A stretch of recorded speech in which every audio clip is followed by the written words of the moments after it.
Hey everyone, it is 1 p.m. immediately after the market closed. We had a really interesting day. In terms of range and volatility, it wasn't that active, but this move came as a surprise to a lot of people. But what was really interesting is that our S&P went down, our NASDAQ went down, but our Dow Jones went up. So what were we talking about this morning? We were talking about how there's that huge disparity between the direction that the Dow Jones was moving and the QQQ was moving, and those two had to resolve themselves. Well, today went a long way towards resolving that. So if I look at the QQQ, our QQQ came down 0.79%. That felt like a lot, probably because a lot of people were just not expecting a move. But when you take a look at it in context, it really isn't that big of a move. It didn't even come down to the EMA 8. It basically just undid most of the last 2 days. So it's really not that big of a deal. So our net change was 3.81 and our ATR is 5.48. So it's not even a full ATR move. So the average true range, the average movement of 1 day is larger than what we moved today. So it's not a big deal. It just felt weird to a lot of people because sectors that have been going up for a really long time have started to come down a little bit.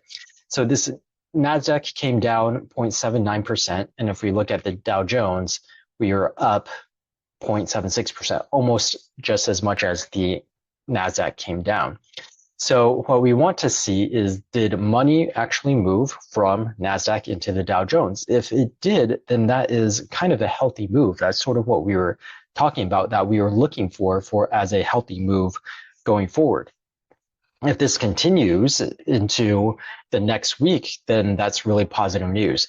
If we start to lose momentum in the Dow Jones as well, then that is going to be bad news. That means money is leaving the markets. Money is leaving equities and going into something else.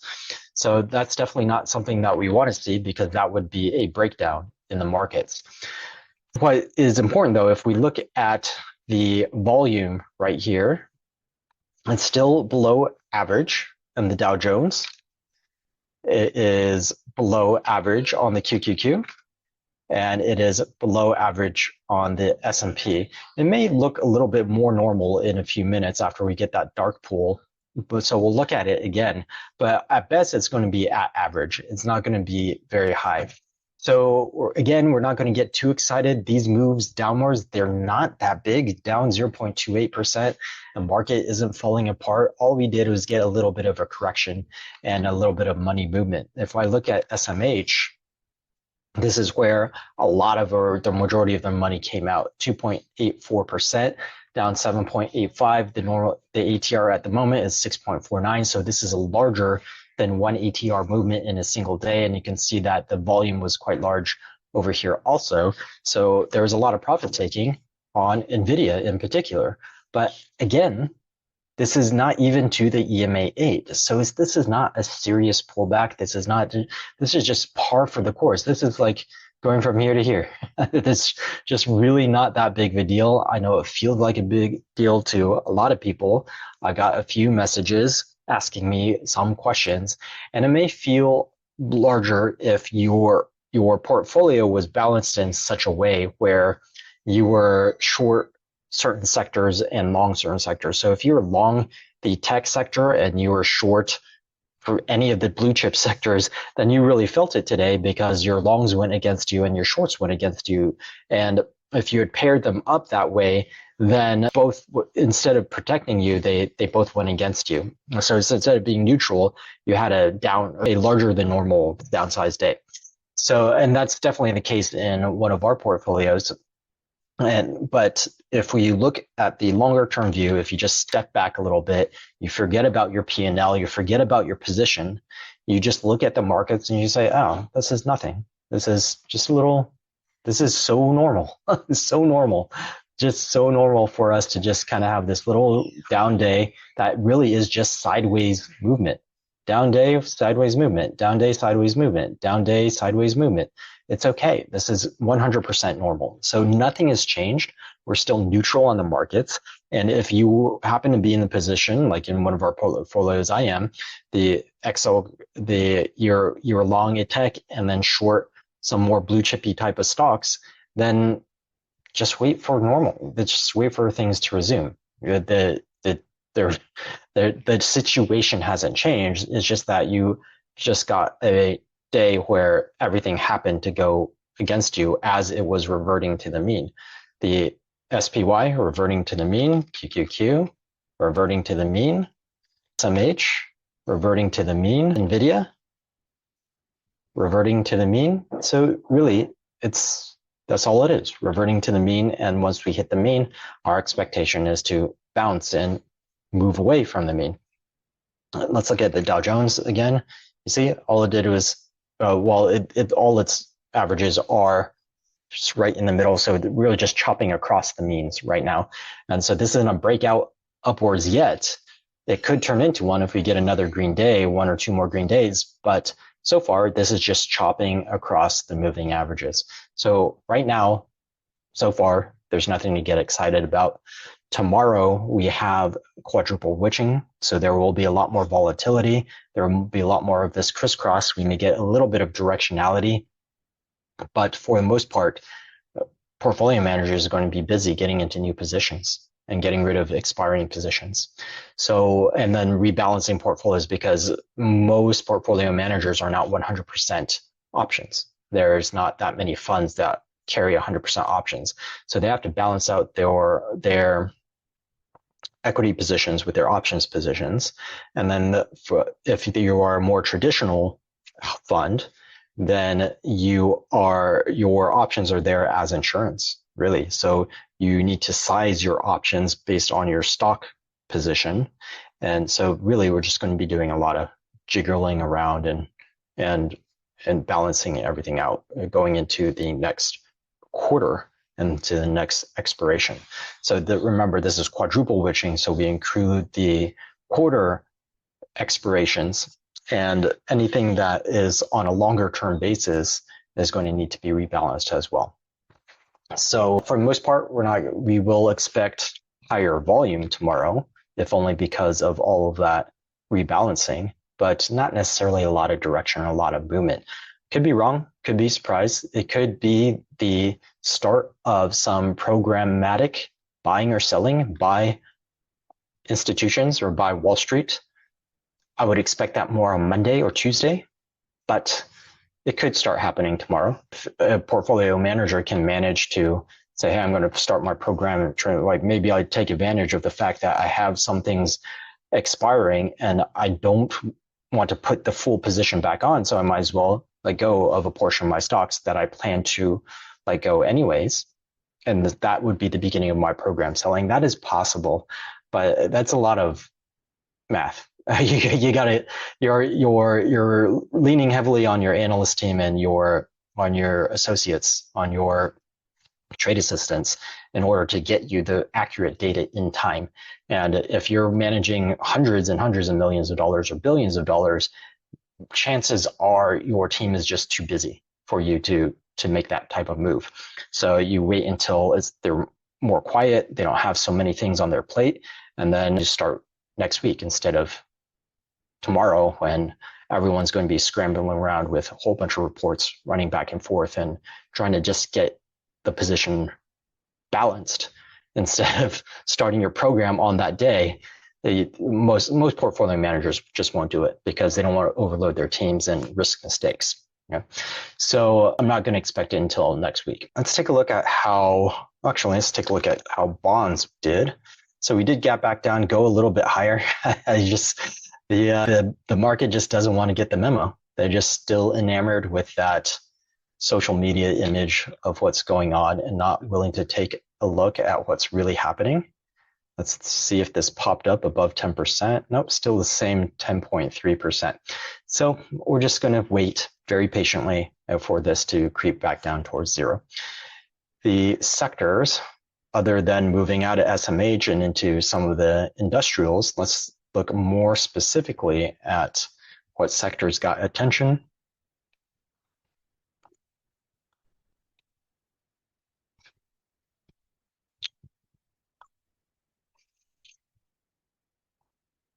silver and gold. That's interesting.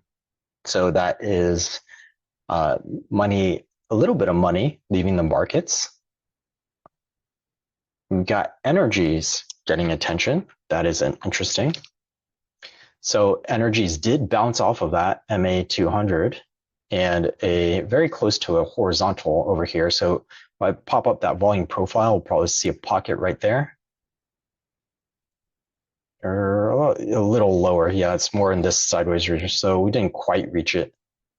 Okay, I thought this bar would be thicker, and it is quite thick. It's just that the peak is a lot peakier than I thought it would be. So I didn't quite make it down to that volume profile, but it did bounce off of that MA200 and looks like it is a healthy bounce. This is a confirmation into the EMA20, but if it's a strong bounce off the MA200, that EMA20 is not going to give it any sort of trouble at all, maybe until the MA50. So XLE is looking pretty good. If I look at crude oil, which is the main driver of that, you see that very healthy V-shaped bounce right here off of a horizontal support above the MA200 and MA50. This is in the clear. It's looking very, very good. So if we are short any energy stocks, we better make sure that they are very weak energy stocks. And then if we want to go long, we could consider longs in the very strongest energy stocks. I do have a energy stock in one of the portfolios that is short, so I'm going to be taking a very careful look at that, see if we still want to hang on to that. Let's look at our other sectors. Utilities up. That's interesting. So that is more broad-based energies and utilities. Bounce off of the MA50 into the EMA8. That's a nice healthy bounce. I would like to see one more confirmation bar that either hits or preferably breaks above that EMA20 before I'm super comfortable with XLU, but it's looking very good so far. Financials. Communications, healthcare.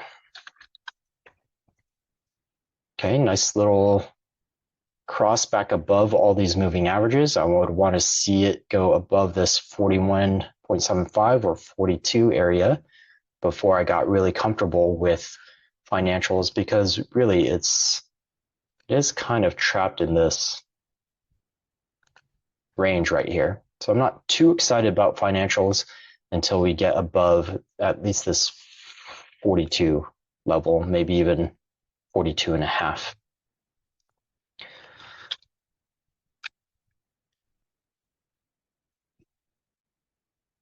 Communications, similar. I'm not too excited about communications quite yet. And then healthcare. Same thing in healthcare. It did pull back to the EMA20 and just sort of riding it up. We need to see it start to depart from that EMA20 and maybe ride the EMA8 up. That would be okay. So healthcare, not quite yet. Communications, not quite yet.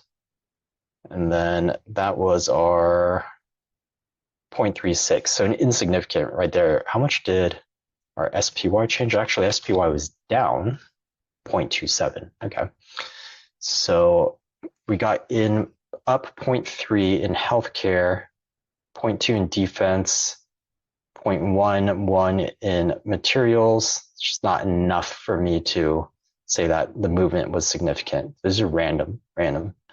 XLI, XLY down, SPY down, real estate down, XLP down, kind of random amounts. XLRE, yeah, just sideways chopping. XLP, sideways chop. A lot of sideways chop. Retail, tech, and SMH. So all the, basically we can see that basically money left SMH, which means that money left XLK.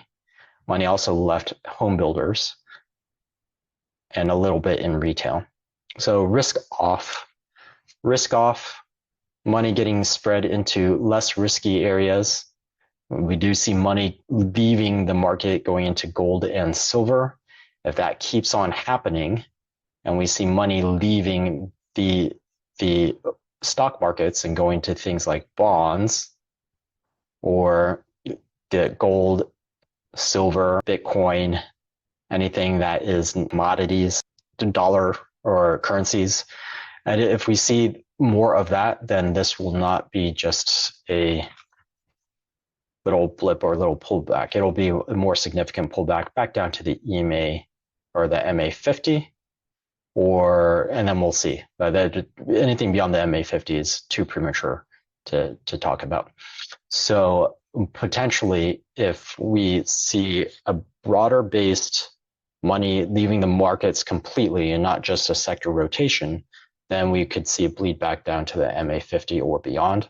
So far, we are only seeing that a little bit, but the fact that we're seeing it at all is not great news. Let's look at GLD, gold. It's like a little bounce right here. So sideways, but it looks like it is trying to break out. Did break out above that MA50, and silver, much more significant bounce off of the MA50. This is completely above all the moving averages. So that is definitely a very strong bounce, gap up bounce, and confirmation. So silver looks very strong. So it does look like money could be leaving the markets going into silver, maybe a little bit into gold. So I'm going to lean towards this market moving downwards. So what does lean towards mean? That means if I'm going to rebalance my portfolio, I just want to weight it slightly to the put side and be very careful about what I go into. So right now, it does look like money, for the most part, is leaving tech type of sectors and SMH. So I'd want to evaluate those very, very carefully. I might as well do it since there's not that much else to talk about. So, but obviously, the hot sector was SMH. But SMH is not ready to break down yet. It would be irresponsible of me to take a short in SMH, unless it's the weakest of the weakest stocks in the SMH and it just looks terrible. Maybe I might consider it, but with the sector so strong, even that would be difficult to justify. XLK, maybe? No, XLK still very, very strong and just basically undid the last 2 days. Not quite undid the last 2 days of movement. And we're still well above the EMA 8, just like SMH. So it's going to be hard to find sectors to short, actually. E bounced. So we're not going to do that. U bounced. Sideways, sideways, sideways, sideways, sideways, sideways, sideways, sideways, up, sideways, sideways, sideways, but weakening. So small caps is the only, but not even a good short candidate. Sideways, murky, it's up, but we don't believe that it's actually going to go up. QQQ, up, up, sideways, up. Yeah, there's no good place for me to find a short right now. And that's why I said over the last couple of days, let's just stay neutral and wait. Let's stay neutral and wait, because there is no good place or good opportunity to short. We might get lucky and catch something like what happened in SMH today, but that's called calling a top. And you call a top is gambling. It's very, very, very risky business. And that's not what we're after. That's not what we're here to do. We're trying to trade high probability setups where the expectations are well within our favor. And right now, there's just, let me take a quick look at the SMH constituents. If there's something particularly weak, maybe. But even so, I'd have to very carefully consider.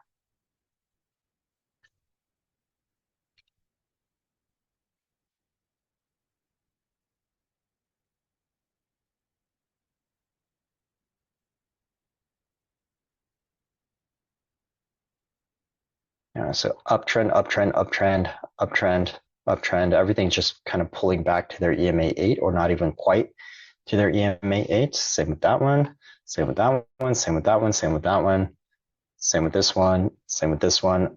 Weaker AMD, but really just chopping sideways. Chopping sideways, but overall still up. Sideways, strong, sideways, strong to sideways, sideways, up, up in a weaker way, but still up, up, up, down, but at support. Okay, ON on semiconductor, maybe. Taiwan Semiconductor may, or no, this is STM, not TSM. STM maybe. And Intel, weak, but chopping sideways. So let's take a look at ON and STM. STM broke below, gap down, broke below the MA50. Into horizontal support. So completely below the MA50. So I would want to see another bar completely below the MA50, preferably breaking this support before I would consider going into STM, and especially given that the sector is still very, very strong. And almost every single component, every single stock that we saw in the sector basically looked like NVIDIA, like a run up and then it pulled back to the EMA 8 or above the EMA 8. So there's no reason for me to really go short STM. ON, okay, broke the MA50. There's no more moving averages, bar completely below and into or just below horizontal support. So it did break that horizontal support, kind of. So I would want to see another confirmation bar confirming that below the MA50, and then I would want to see a confirmation bar confirming breaking that horizontal, and then we might be cleared down to this horizontal right here, this region right here. Okay, so if I pop up my volume profile, basically what we're talking about is if we can break this one right here, we broke the major one, which makes us more comfortable going short. But because the sector is so strong, I want it to break this one as well. And then I'll be comfortable trading from this range down to this range. So from this peak down to this peak, I'd be comfortable doing that. The reason why I won't do it right now is because the distance from here to here is not that great. There's not enough reward in it for me to risk going against the sector. So here, there's much more distance. So there is enough reward here to risk going against the sector. So I would need to see it break this level first and start heading down towards this level. We have no good short candidates today. The market is still, technically, if we look at the weighted market, it still looks very strong. But if we look at the non-weighted market, just chopping sideways, this bar is nothing. It didn't change the picture at all for the RSP. And then if I look at the QQ equal weighted, I'm sure it's the same thing. Yeah, nothing. Just, if anything, this still looks kind of strong, actually. If we can break above here, it just failed to break above here. I just touched for 2 days, came back a little bit, not even down to the EMA 8. If I was really evaluating this, then I'd be looking at it like this, and I'd just say, oh, it might still break upwards. But of course, that isn't great news for the overall markets, even if it does that, because we just be right back in the boat we were earlier this morning and all the days before, where the entire market is being propped up by a single sector, namely SMH, and only a few handful of stocks. Or if we want to be a little bit more generous, tech stocks, not necessarily specifically the semiconductors, although semiconductors, because NVIDIA by itself and its influence on the rest of the sector has been lifting the entire QQQ up. But things like Apple has been doing as well, not in the last week, but over the last couple weeks. Obviously, it had a great impact as well. Let me take a quick look at the heat map right here. And you can see tech Tech. Wait, this must not be updated. There we go. Okay. All right. So yeah, I mean, a very mixed. Oh, the one thing from this morning, I almost forgot to take a look at the number of advanced declines. And the best way I figured out to show you is I don't like the lines and the indicators. I just want a simple number. How many went up? How many went down? So the way that we're going to look at that is if I just modify my scan here a little bit, and I just look at everything in the S&P 500.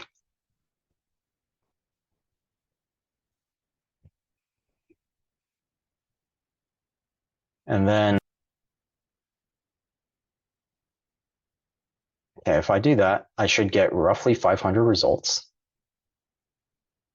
489. So we're a little low because they're doing some rebalancing right now. They're taking some out and putting some in to the S&P 500. So this is a little below 500 at the moment. And so what is half of this? That is 245. Okay. So if I see, that's my line in sand, 240, I'm really going to give it a span. If we say, just say 235 up to 245 or 260, we're just going to call that break even. Okay? And I want to see over the last month. So let's filter out over, let's look at the close today is greater than the close 6 months ago. And we'll see how many stocks there are. 358 out of 489. That's well over 50%.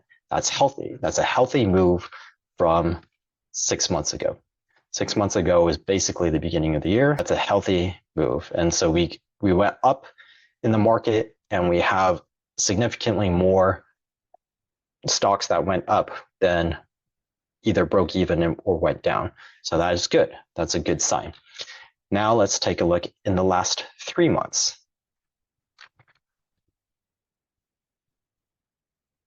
$239. Uh-oh. So suddenly we're kind of in the middle. We said about if we went like 235 to like 255, 260, we would consider that a break-even number in the middle. So in the last 3 months, which was March 20th. Let's look at March 20th right here. So this move from here to here, that's a pretty significant move. I should be using the ruler. March. Okay, up 6.18% on a flat number of stocks. That is decreasing momentum. That is not strong momentum. And then if I look at in the last month, 1 month, again, that's only 171 stocks moved up in the last month. And then in the last month, what did we move? May 20th, we're up about 3.4% on only 171 stocks out of 489. That's not good. That's not healthy. And let's look in last week. See what we can see.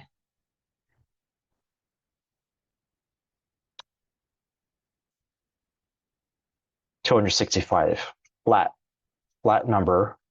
1 week ago, we're up.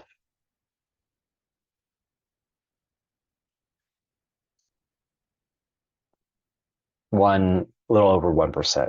I don't think I grabbed that. Actually, we should do the top of this bar because we should include that gap. And I can't see what I'm doing. Okay, there we go. 1.7%.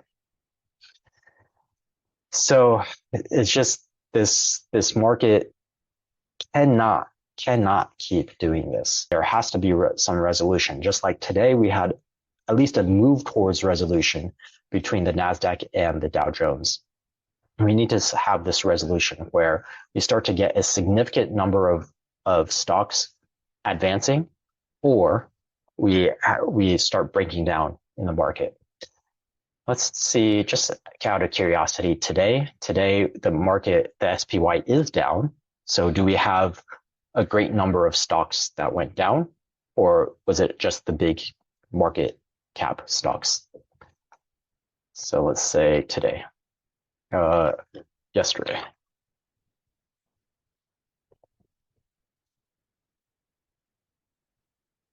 $284 still went up on today's down day, which is not a significant down day, to be fair. But what that means is that we lost money, slightly more money, or in slightly more of the larger cap stocks in order to bring us down. Okay, which is a little bit of a healthy move, because the large cap stocks are the ones that made us move so much. And so that's why we saw in the SPY we're down 0.27%, but in the RSP we're actually up 0.6%. Okay, so equal weighted, we are up slightly. Let's take a look at QQEV, down 0.33% versus the QQQ, which was 0.79, I think, 0.77. Okay. Let's take a look at that volume, see if we have updated volume in the S&P. Okay, so we do have 69 million versus 57 million, so a little bit elevated volume. But again, with triple witching tomorrow, I wouldn't get too excited. I would want to see us consistently be above the moving average Monday, Tuesday, Wednesday, pretty much all week. But if I don't see it on Monday and Tuesday, then I'm going to discount the fact that we had above average volume today and tomorrow. Okay.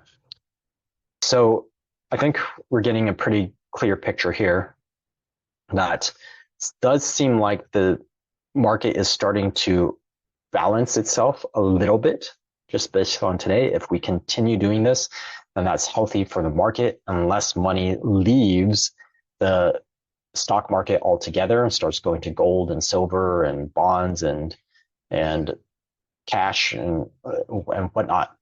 So if that happens, then we'll have a pretty healthy pullback here. Otherwise, pull back to the EMA 8, maybe the EMA 20, and then maybe some consolidation. Not really expecting to make huge new highs here until the QQQ and the Dow Jones resolve themselves, but more especially the tech sector along with the rest of the sectors resolve themselves. And then we'll be able to say, okay, we're setting the stage for another potential move upwards. So for tomorrow, we're just going to anticipate a lot of volatility in the markets because of quadruple witching.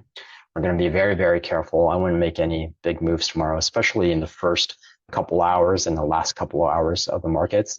If you do need to do something, wait until the middle, unless you just start seeing the market really move in one direction or the other. So we'll save that for tomorrow morning as to exact levels to look for, because we want to get in that pre-market information and the futures information before we start picking levels. So I hope you guys have a wonderful rest of your day, and I will see you tomorrow morning.